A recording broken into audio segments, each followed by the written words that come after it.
Hallelujah. आज कौन सा दिन है? आज संडे है ना? ईस्टर संडे है, अर्थात प्रभु यीशु मसीह का जी उठने वाला संडे है ना? आज पूरी दुनिया ईस्टर संडे मना रहा है। तो आज हम उसी विषय पे चर्चा करेंगे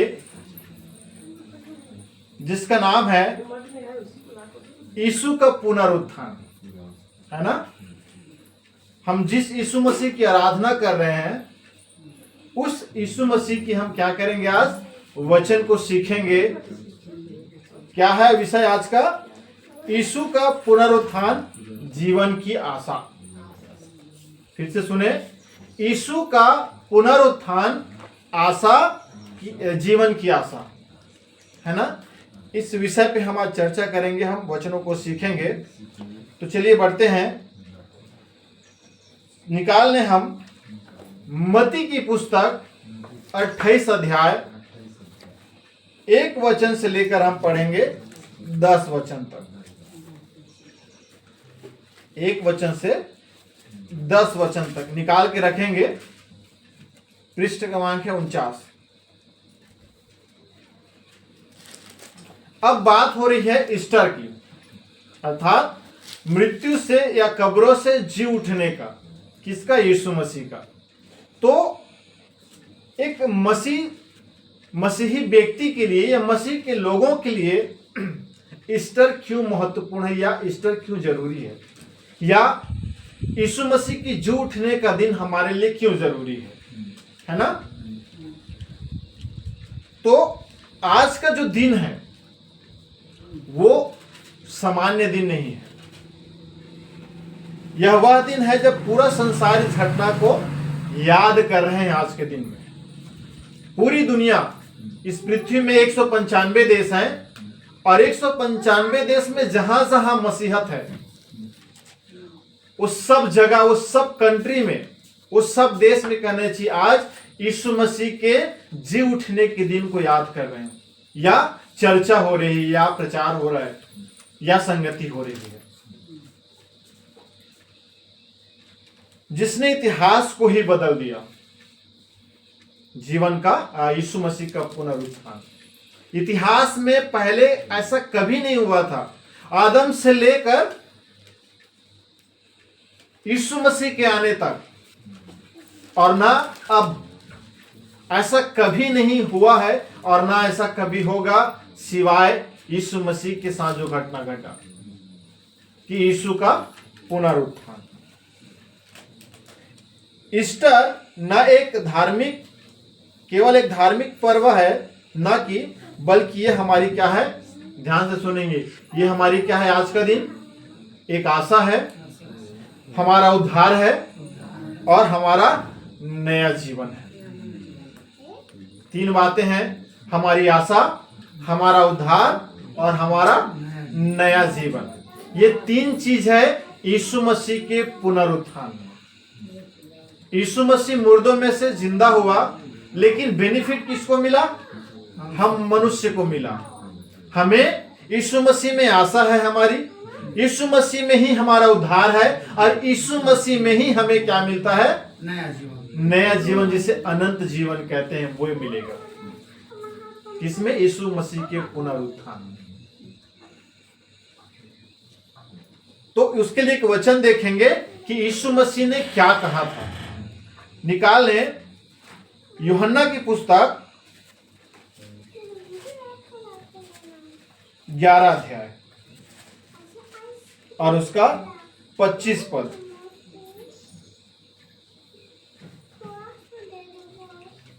पृष्ठ क्रमांक है 147। लिखा है यूहन्ना 11:25 में, यीशु ने उससे कहा, पुनरुत्थान और जीवन मैं हूं, मैं ही हूं। जो कोई मुझ पर विश्वास करता है वह यदि मर भी जाए तो भी जिएगा। आत्मिक बातें हैं। यीशु मसीह स्पष्ट कहता है कि यीशु मसीह क्या है? पुनरुत्थान है, और यीशु मसीह ही जीवन है। और जो कोई इसी यीशु मसीह पर जो पुनरुत्थान और जीवन है इस यीशु मसीह पर विश्वास करता है वह व्यक्ति, ये शरीर मर भी जाएगा लेकिन विश्वास अगर यीशु मसीह पे है, अगर यीशु मसीह पर विश्वास करके अगर कोई मसीह में सो जाता है तो लिखा है कि यदि वो मर भी जाए तो भी जिएगा। तो वो कौन सी जीवन की बात हो रही है? अनंत जीवन, जो आत्मा वाली बात है। ये शरीर तो मर जाएगा लेकिन जो ये इस शरीर के अंदर जो आत्मा है जिसने यीशु मसीह को ग्रहण किया है, वो आत्मा कहना चाहिए जिएगा, लेकिन ये शरीर मर जाएगा। उसी को स्पष्टता से यीशु मसीह ने कहा कि पुनरुत्थान और जीवन मैं ही हूं, और जो कोई यीशु मसीह पर विश्वास करता है वो अगर मर भी जाएगा तब भी वो आत्मा में जिएगा। हालेलुया। अब दूसरा, पुनरुत्थान की सच्चाई। क्या? पुनरुत्थान की सच्चाई एक ऐतिहासिक और आत्मिक वास्तविकता। ये जो यीशु मसीह की जो पुनरुत्थान है ये काल्पनिक नहीं है, ये वास्तविक है, ये सच्चाई है। उसके लिए हम मत्ती की पुस्तक के 28 अध्याय में आ जाएं। हम 5 से पढ़ेंगे 6, 5 और 6। मत्ती 28 5 6 पढ़ेंगे, जिसमें लिखा है 5 में, स्वर्गदूत ने स्त्रियों से कहा, मत डरो, मैं जानता हूं कि तुम यीशु को जो क्रूस पर चढ़ाया गया था ढूंढती हो। ये उस समय की घटना है जब यीशु मसीह को कब्र में दफनाया गया था, और जब शनिवार की रात को, शुक्रवार की रात को दफनाया गया शाम के टाइम पे, और संडे का जो दिन है सुबह सुबह कहना चाहिए, मरियम जो लाजर की बहन है और मार्था है ना, ये महिलाएं यीशु मसीह के कब्र में जाते हैं और देखते हैं कि वहां यीशु मसीह कब्र में नहीं है।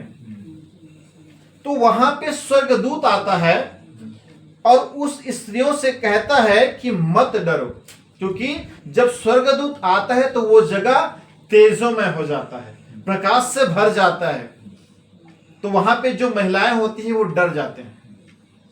तो वो स्वर्गदूत कहता है कि मत डर, मैं जानता हूं कि तुम यीशु को जो क्रूस पर चढ़ाया गया था उसी को ढूंढ रहे। किसको ढूंढ रहे हैं? यीशु मसीह जो क्रूस पर चढ़ाया गया था, जो कब्र में दफनाया गया था, उसी यीशु मसीह को ढूंढने गए थे लोग। फिर 6 कहता है वह यहां नहीं है। स्वर्गदूत बताता है कि वो जो यीशु मसीह जो कब्र में दफनाया गया था, अब वो इस कब्र में नहीं है, परंतु अपने वचन के अनुसार जी उठा। यीशु मसीह ने कहा था फरीसियों को, शास्त्रियों को, कि इस मंदिर को ढा दो, मैं 3 दिन में से खड़ा कर दूंगा। क्या कहा था? कि इस मंदिर को ढा दो, मैं इस मंदिर को 3 दिन में खड़ा कर दूंगा। यीशु मसीह ने अपने शरीर के विषय में कहा था। लेकिन वहां पे शास्त्री फरीसी क्या सुने थे? वो जो मंदिर बना था भवन, उसकी बात समझ गए थे। लेकिन यीशु मसीह अपनी देह के विषय में कहा था कि वह अपने वचन के अनुसार जी उठा है। आओ यह स्थान देखो जहां प्रभु पड़ा था। क्या कहता है? कि जिस स्थान पे यीशु मसीह को रखा गया था, आके देख लो कि यीशु मसीह यहाँ पे नहीं है, वो जी उठा है। क्योंकि यीशु मसीह ने कहा था कि मैं इस मंदिर को 3 दिन में खड़ा कर दूंगा, और उस अपने वचन के अनुसार उसने 3 दिन में जी उठा। हालेलुया। खाली कब्र इस बात का प्रमाण है कि मृत्यु यीशु को रोक ना सका। जब जो प्रभु यीशु मसीह की जो चेले थे, जो उसके पीछे चल रहे थे, जो स्त्रियां थी, मरियम, मार्था, जब वो कब्र में गया, स्वर्गदूत उनसे बात कर रहे कि प्रभु यीशु मसीह अब जी उठा है, वो कब्र में नहीं है, आके देख लो। कब्र खाली है। कब्र क्या है? खाली है। और खाली कब्र इस बात का प्रमाण है कि मृत्यु यीशु मसीह को रोक नहीं सका कब्र में। यीशु मसीह कब्रों में से जिंदा हुआ, अर्थात मृत्यु को उसने जीत लिया, मृत्यु को उसने हरा दिया। किसने? यीशु मसीह ने। और ये गवाही 4 पुस्तक में हमें देखने को मिलता है, मत्ती में भी, मरकुस में भी, लूका में भी और यूहन्ना में भी। ये 4 पुस्तक गवाही देता है कि यीशु मसीह जी उठा है, यीशु मसीह जी उठा है। फिर यीशु मसीह जी उठने के बाद बाइबल कहता है कि बहुत से लोगों को दिखाई दिए। एक जगह पे उसने लिखा है कि 500 लोगों को दिखाई दिया एक साथ। आइए उस वचन को देखें। पहला कुरिन्थियों की पुस्तक 15 अध्याय और 6 पद। पहला कुरिन्थियों 15 अध्याय 6 पद।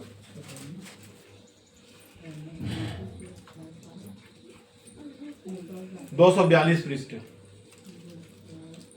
6 में लिखा है, फिर वह कौन? फिर यीशु मसीह 500 से अधिक भाइयों को एक साथ दिखाई दिया। कब की बात है ये? जब यीशु मसीह कब्रों में से वो जिंदा हो गया था, कब्र खाली पड़ा हुआ था, मृत्यु को उसने हरा दिया था। और उसके बाद ये बाइबल कहता है कि फिर कौन? यीशु मसीह 500 से अधिक भाइयों को यीशु मसीह दिखाई दिया, जिनमें से बहुत से अब तक जीवित हैं पर कुछ सो गए हैं। जब पौलुस लिख रहा है इस समय, तो बहुत से लोग जो यीशु मसीह को देखे थे वो सो गए थे, अर्थात मर गए थे, और बहुत से और कुछ लोग जिंदा थे, जिसने यीशु मसीह को जीवितों में से, मुर्दों में से जीवित देखा था। हालेलुया।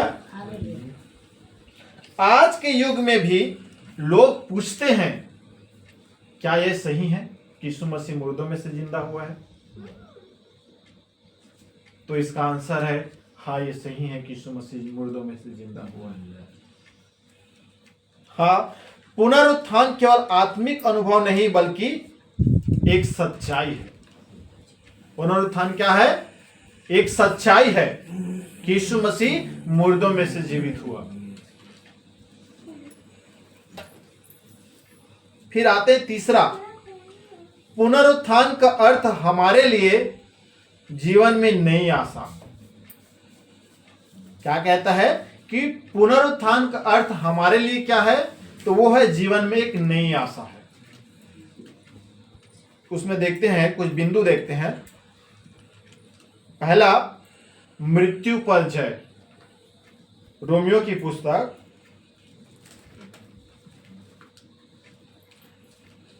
6 अध्याय और 9 पद।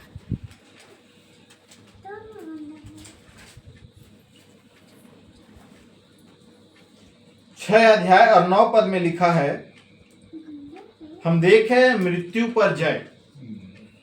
9 में लिखा है, क्योंकि यह जानते हैं कि मसीह मरे हुए में से जी उठकर फिर मरने का नहीं, उस पर फिर मृत्यु की प्रभुता नहीं होने की। क्या कहता है कि हम यह जानते हैं, और बाइबल हमें सिखाता है कि यीशु मसीह मरे हुए में से जी उठा है वो, और लिखा है कि फिर मरने का नहीं। एक बार वो मर के जी उठा है, अब वो दोबारा नहीं मरेगा। फिर कहता है उस पर मृत्यु की प्रभुता नहीं होने की। अब मृत्यु उस पर कभी भी प्रभुता नहीं कर सकता वो, क्योंकि एक बार मरा और वो जीवित हो गया। अब हम समझते हैं अपने जीवन में कि अगर हम यीशु मसीह के पीछे चलते हैं या अपना जीवन यीशु मसीह को देते हैं, तो जिस प्रकार यीशु मसीह शरीर में मरा और वो जीवित हो गया, हम भी, ये शरीर मरेगा और आत्मा में हम भी क्या हो जाएंगे? जीवित हो जाएंगे। तो हम क्या करेंगे? मृत्यु पर जय पा जाएंगे। कौन कौन पाएंगे? जिसने अपना जीवन यीशु मसीह को दे दिया है, जिसने यीशु मसीह को मुंह से और मन से विश्वास करके अंगीकार करके उद्धारकर्ता ग्रहण कर लिया है और उसके वचन के पीछे चलता है, ऐसे भाई और बहन जो मसीह में है वो मृत्यु पर जय पाते हैं। हालेलुया। यीशु ने मृत्यु को पराजित किया, अब मृत्यु अंतिम नहीं रहा। जब तक यीशु मसीह नहीं मरा था और जब तक जीवित नहीं हुआ था तब तक अंतिम सत्य क्या था? मृत्यु था। लेकिन जब यीशु मसीह मरा और मुर्दों में से जीवित हो गया, यीशु मसीह ने मृत्यु को हरा दिया। अब वो जो कहावतें या जो बात थी कि मृत्यु क्या है? अंतिम सत्य है। अब अंतिम सत्य वो नहीं है। अब अंतिम सत्य ये है कि हम मुर्दों में से जीवित होकर अनंत जीवन में प्रवेश करेंगे। हालेलुया। अंतिम सत्य क्या है? कि मसीह में रहकर हम, मसीह में सोकर हम क्या करेंगे? अनंत जीवन में प्रवेश करेंगे। ये है अंतिम सत्य। दूसरा, हमारे पाप क्षमा हुए। हम देखते हैं पहला कुरिन्थी 15 अध्याय 17 पद।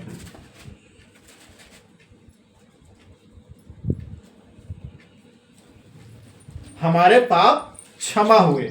हम देखते हैं पहला कुरिन्थी 15 अध्याय 17 पद में लिखा है, और यदि मसीह नहीं जी उठा तो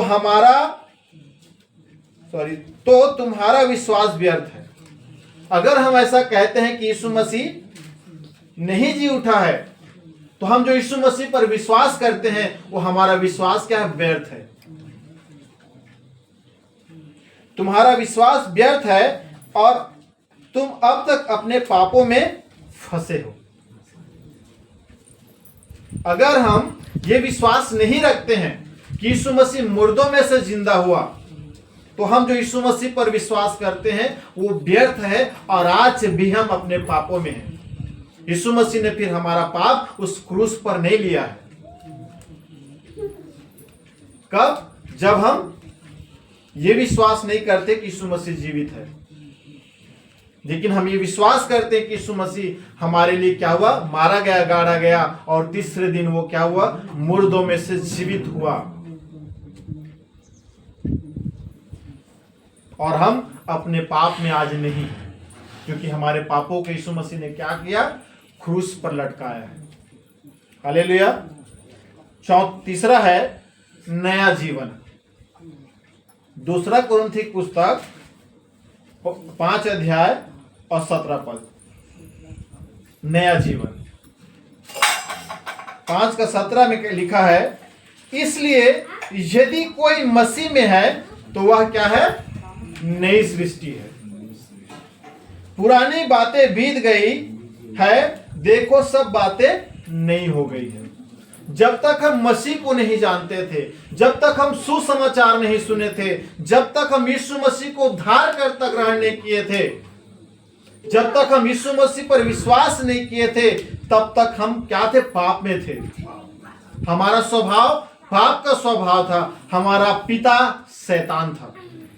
लेकिन जब हम यीशु मसीह को स्वीकार कर लेते हैं, अपना जीवन यीशु मसीह को दे देते हैं, उसके बाद ये वचन कहता है कि जो मसीह में है वो नई सृष्टि है। हमारे अंदर से पाप नहीं है, क्योंकि उस पाप को यीशु मसीह ने क्रूस पर चढ़ाया है। हमारा पिता अब शैतान नहीं है, हमारा पिता अब यीशु मसीह है। हालेलुया। अब हम क्या हो गए हैं? हमारा स्वभाव पाप का स्वभाव नहीं है, हमारा स्वभाव अब मसीह का स्वभाव हो गया है। क्योंकि लिखा है कि सारी पुरानी बातें बीत गई है, देखो सब बातें नई हो गई।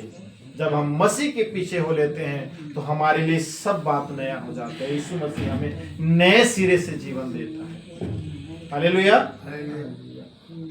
चौथा है आशा भरा भविष्य। क्या है? आशा भरा भविष्य। हमारा उद्धार केवल इस जीवन के लिए नहीं है, जो हम यीशु मसीह पर विश्वास करके उसके जो पीछे चल रहे हैं, यही आशा से यीशु मसीह हमें क्या देगा? उद्धार देकर हमें नया अनंत जीवन देगा। इस आशा के साथ हम क्या कर रहे हैं? यीशु मसीह को स्वीकार किए हैं। लेकिन वो सिर्फ इसी जीवन का उद्धार नहीं है, परंतु अनंत जीवन की आशा भी देता है।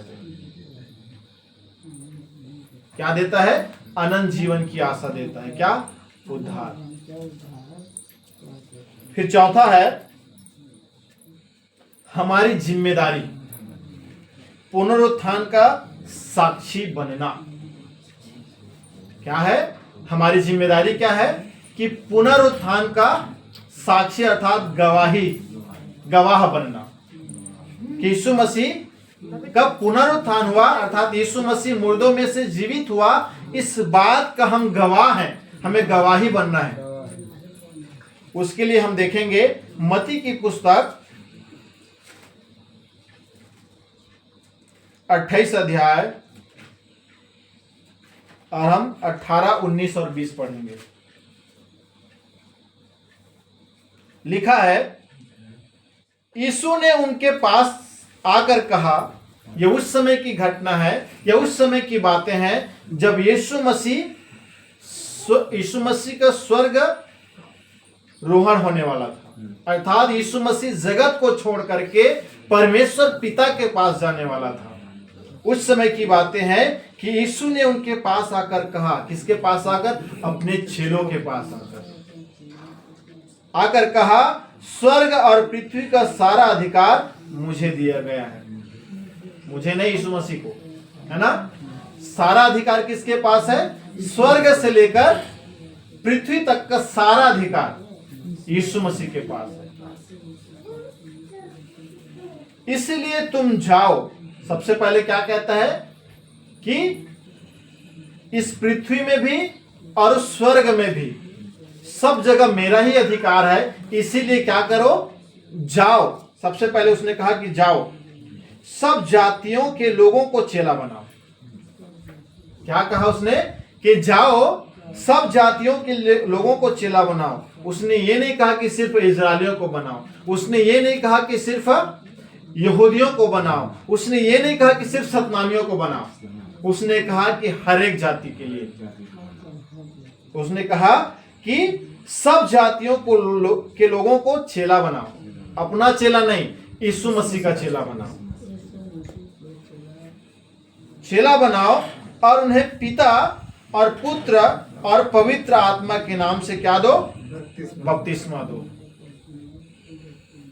क्या कहता है? पहले जाओ, सब जातियों में क्या करो? वचन प्रचार करो। उन्हें क्या करो? चेला बनाओ। विश्वासी मत बनाओ, चेला बनाओ। क्योंकि चेला काम करता है और विश्वासी काम नहीं करता है। तो यीशु मसीह यह चाहता था कि मेरे जाने के बाद पूरे जगत में सेवा कौन करेगा? तो चेला करेंगे। इसलिए यीशु मसीह ने कहा कि विश्वासी नहीं, चेला बनाओ, ताकि जो बच गया है काम उसे चेले पूरा करेंगे। फिर क्या करो? उन्हें पिता, पुत्र और पवित्र आत्मा के नाम से उन्हें बपतिस्मा दो। फिर कहता है, और उन्हें सब बातें जो मैंने तुम्हें आज्ञा दी है। यीशु मसीह ने अपने चेलों को जो आज्ञा दी है, यीशु मसीह ने जिस तरीके से सेवकाई चालू की और जिस तरीके से उसने खत्म किया, वो सब बातें यीशु मसीह ने चेलों को सिखाया, सही और गलत। तो सब बातें जो मैंने तुम्हें आज्ञा दी है, क्या करो? सबसे पहले मानना सिखाओ। मानना सिखाओ और देखो, मैं जगत के अंत तक सदा तुम्हारे संग हूं। यीशु मसीह कहता है कि सदा मैं तुम्हारे संग, जगत के अंत तक, जब तक ये संसार रहेगा तब तक यीशु मसीह हमारे संग साथ रहता है। आमीन। यदि हम जानते हैं कि यीशु जीवित है, तो हमें यह समाचार दूसरों को भी बताना है। क्या करना है? अब मुझे मालूम हो गया कि यीशु मसीह कौन है?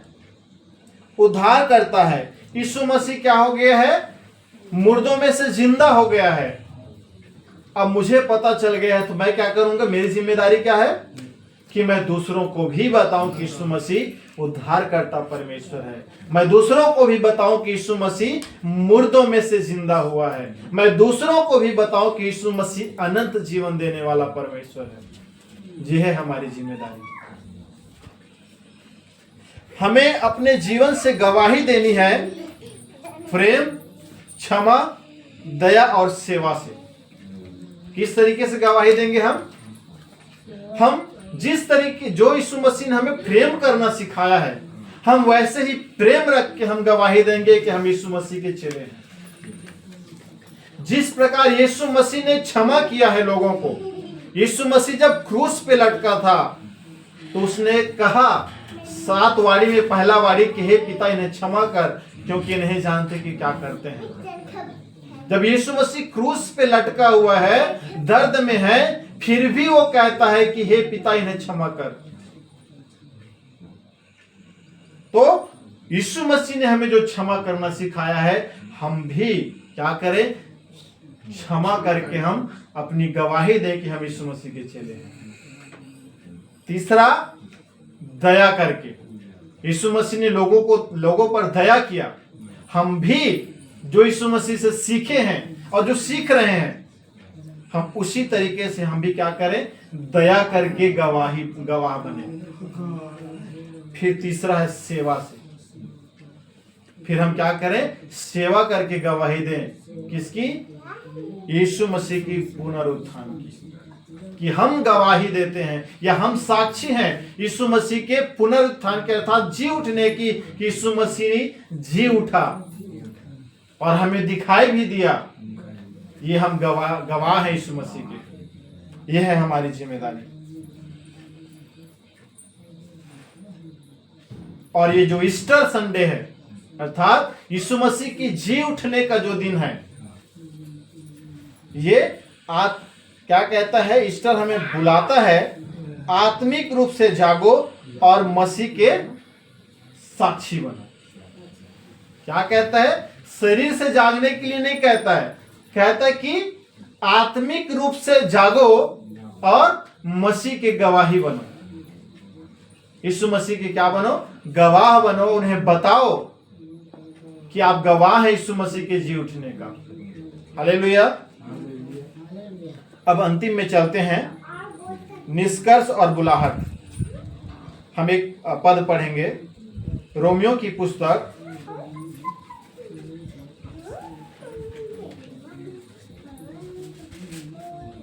उसका हम पढ़ेंगे 10 अध्याय।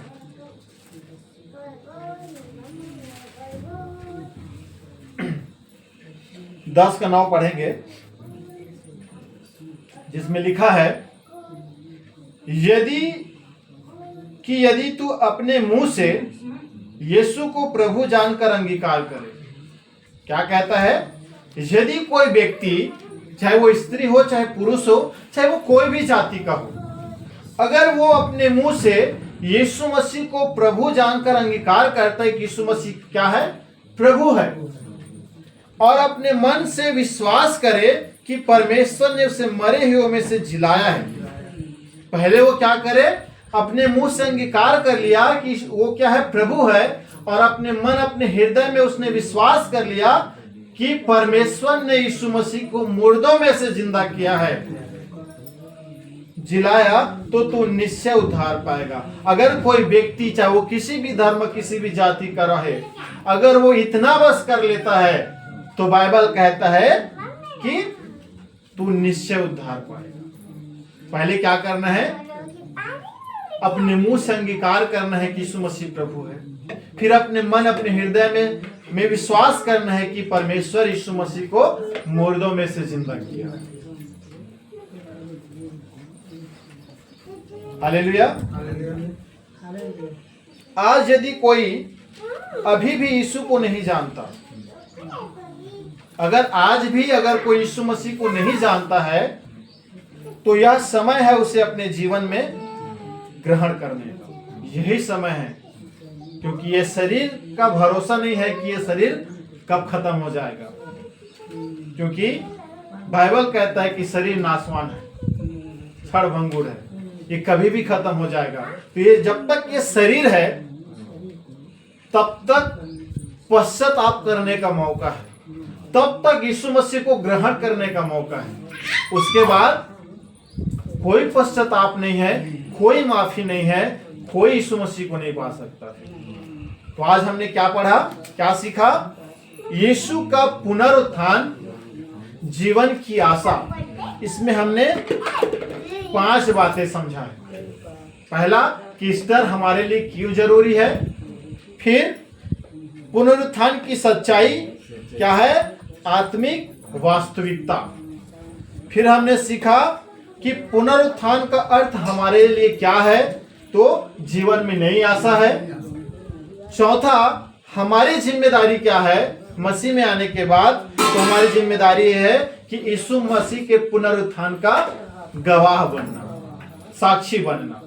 और अंतिम में था निष्कर्ष बुलाहट, जो हमने यीशु मसीह कैसे बुलाता है, रोमियो 10:9 के हिसाब से, है ना। तो ये रहा यीशु का पुनरुत्थान, जीवन की आशा। और इस वचन के साथ हम आप सबको बहुत से आशीष दे। आमीन।